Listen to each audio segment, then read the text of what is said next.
again. Last week I was having a cup of coffee with a person I know well. This person's the owner of a small business, and from what I can gather he goes quite well. He's got a team of about 6 people, and we were talking about all the things you talk about running a small business. One of his people's giving him a bit of trouble, and that led us into a conversation about how to deal with that. He actually asked me the following question. He said, I've got this one guy who I really like, I'd like him to be successful, but I wish he'd just lift his game a little bit, and I don't know how to have the conversation with him without him carrying a grudge or going off in a grump and, worst case, looking for another job. He said to me, what can I do with that type of person to have a conversation without them, as he said, getting into a grump and running off and looking elsewhere? I told him about a little technique that I've used for years, which seems to work pretty well for me. And it enables us to have the conversation with our people about their performance without necessarily setting up a formal review process. And this is what I do. First and foremost, set up to have a meeting or a cup of coffee, something reasonably informal with the person concerned. Just say, hey, look, I'd love to catch up for a chat. A few things I want to find out from you, see how you're thinking. Something like that. Then once you get into the meeting, you set yourself up by asking 5 questions. And those questions go like that. Number 1, how's it all going? Number 2, how do you think the company's going? What do you think the company's doing well?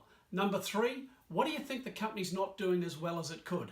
Now, the importance of that question, of course, is the people that are closest to the coalface will see us doing stupid things that we as owners or managers or leaders don't necessarily see. So asking our people for their opinion about the things we could do better is often useful, and it gets them engaged. Then on to the magic questions, number 4 and number 5.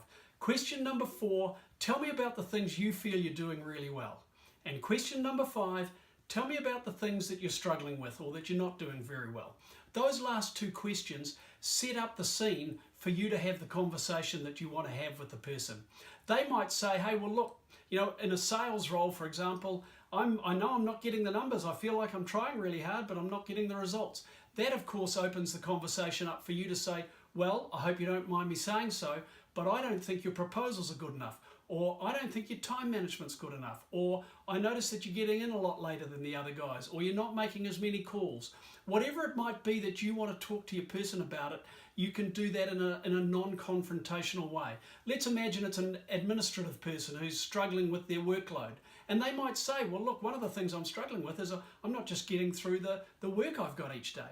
Again, it opens the conversation for you to say, well, what about your time management?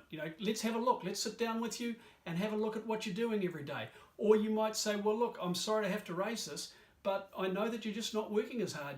You're away for an hour and a half every lunchtime, and the rest of your teammates see that, and that might backfire on you. Whatever that conversation is, by asking those 5 questions and getting a level of engagement with the person, it opens the door and creates the opportunity for you to have that conversation in a way that's not threatening, doesn't feel like a performance review, and hopefully feels like you, the manager, getting alongside your person and helping them with the things that they're struggling with.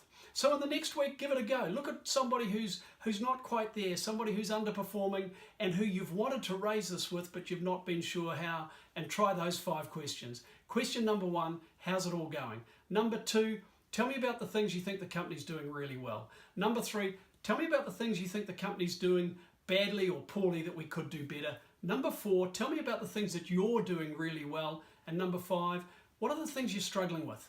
And of course, how can we help you with that? Give it a go and see how you get on. I'd love to get your feedback at brucecotterill.com. And of course, if you're struggling yourself, you can get in touch with us as well.